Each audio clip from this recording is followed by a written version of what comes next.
E aí, pessoal, ainda sobre Renato e o tamanho que ele tem no contexto nacional.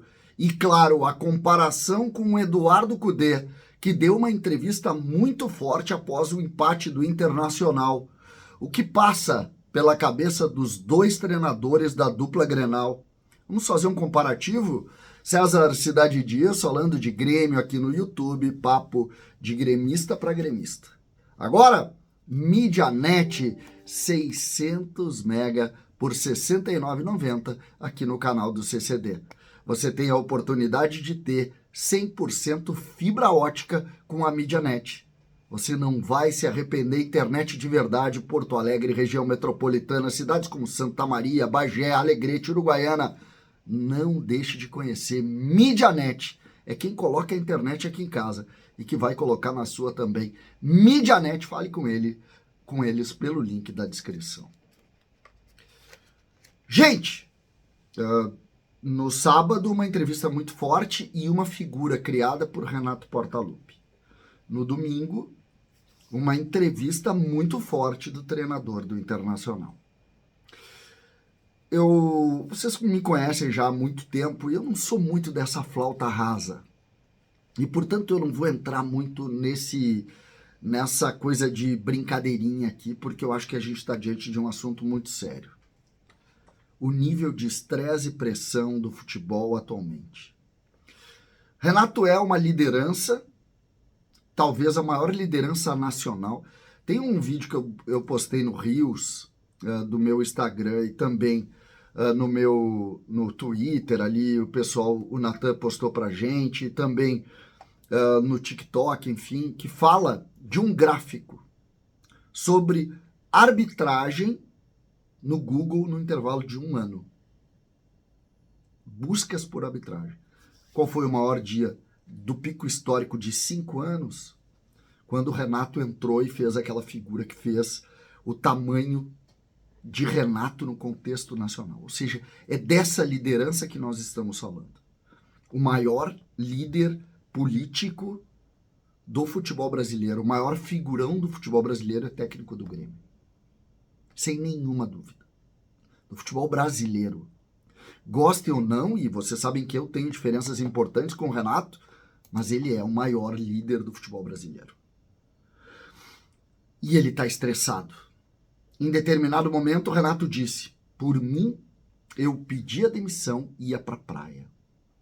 Pois no outro dia, uma liderança importante, que não tem nenhuma relação com o tamanho do Renato, longe disso, eu não estou fazendo comparação entre Renato e Cudê, por óbvio, são treinadores de tamanhos completamente diferentes e de repercussões completamente diferentes.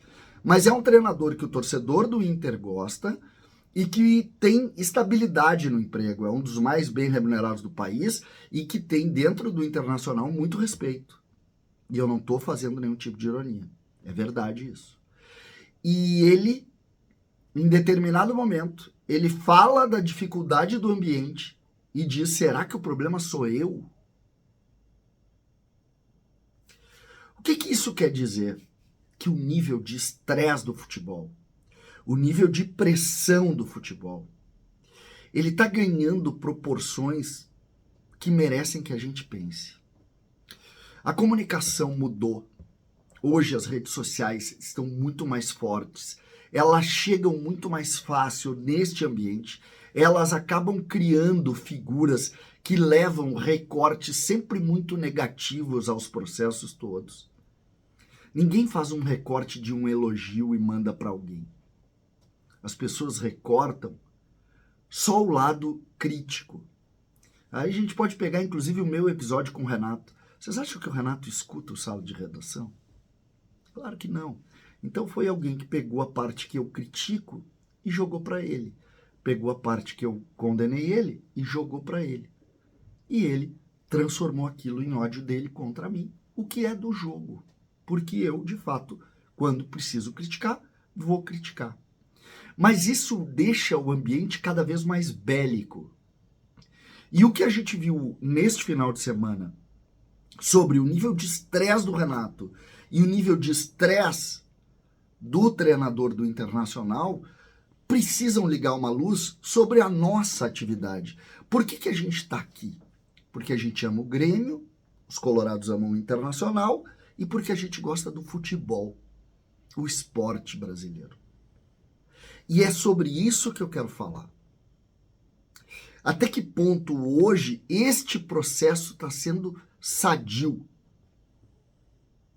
Quando tu tem um nível muito grande de estresse, de figuras que em tese são figuras bem resolvidas, e eu falo financeiramente, profissionalmente, e eles estão num nível, num limite, ou numa linha muito próxima de explodir, eu não sei se esse ambiente não se tornou algo que mereça, principalmente para as pessoas que gostam de pensar, que mereça, mas muito cuidado. Muito cuidado. Porque quando isso atinge o nível de ódio que está atingindo, tu acaba afastando gente. Muitas pessoas hoje olham isso, cara, não quero isso para mim. Não é isso que eu quero. Eu quero futebol para divertir, eu quero futebol para olhar, eu quero futebol para entender, eu quero futebol para discutir as coisas do campo. Alguns dizem, não, eu quero futebol para entender melhor como é que é o funcionamento do business. Mas ninguém quer o ódio. Ninguém busca o ódio. E me parece que esse ódio, esse ambiente bélico, que ontem foi claramente revelado pelo Eduardo Cudê, e que um dia anterior, por outro motivo, é verdade, mas também teve um tom de desabafo do Renato, merece que a gente pense, e aqui está falando um cara que pensa, está tentando pensar pelo Grenal, não pelo Grêmio, pelo Inter, pelo Grenal. Até que ponto esse ambiente bélico ele cria para nós algo que vai aos poucos afastando as pessoas, tirando as pessoas. O esporte, ele é uma ferramenta de entretenimento. Ele não é uma ferramenta de polarização.